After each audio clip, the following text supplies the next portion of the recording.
આપણે કોઈ પણ જગ્યાએથી આવતા હોઈએ, આપણે કોઈ પણ સમાજમાંથી આવતા હોઈએ, આપણે કોઈ પણ ધર્મમાંથી આવતા હોઈએ, સપનાને કોઈ જ બાદ નથી નડતો.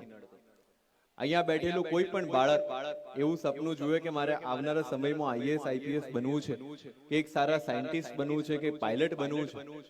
તો એ સપનાને કોઈ જીએસટી નથી અને એ સપનું જોતા એને કોઈ અટકાવી નથી શકવાનું. તમે વિચારો, એક ગરીબ ઘરમાંથી આવતો દીકરો કે જેને સમાજના કહેવાતા ઉચ્ચ વર્ગે એવું કીધેલું કે તું ભણવો તમારો અધિકાર નથી અને તમે ભણી નહીં શકો, શાળામાં વર્ગખંડમાંથી